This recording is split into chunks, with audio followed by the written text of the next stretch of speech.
farqurxintu waxay ka mid tahay hablad waxaan ku qiyaasi lahay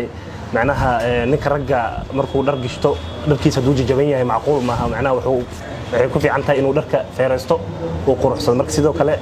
fartu haddii fartu ka qaloocan tahay haddii xataa jaamicita waxba kuma tarayso marka intaas oo kiiloomitir waxaan soo jaray waxay tahay inaan isbedel ku sameeyo farteeda farqurxinta waa fanni kamida fananka la barto waana muraayada qofka laga eego halka intay gaarsiisan tahay aqoontiisa mar kastaba dadka laga waayo dad oo negative side kuwa qaar ayaa waxay ku leeyihiin waxa adigaysaba wax qurxoon maahan ilaa hadda marka maxaad waqtiga isaga lumee anina marka go'aankii aan markii hore ku soo aaday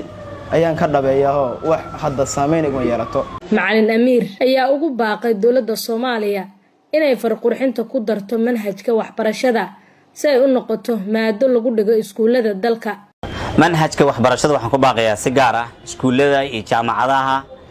jaamacadaha in hal semester ama laba semester kamid ay qaataan farqurxintu ardayga soo saarta jaamacadan la hadlaya ardayga ay soo saaraan hadii wixii uu qoraan la akhri karin wax saameyn yeelama cilmigiisu marka iskuuladana sidoo kale in ardayda ay ka dhisaan farqurxinta oo xiisooyinka la qaato 7 xiisa ama 6 xiisa la qaato xiisa kamid ah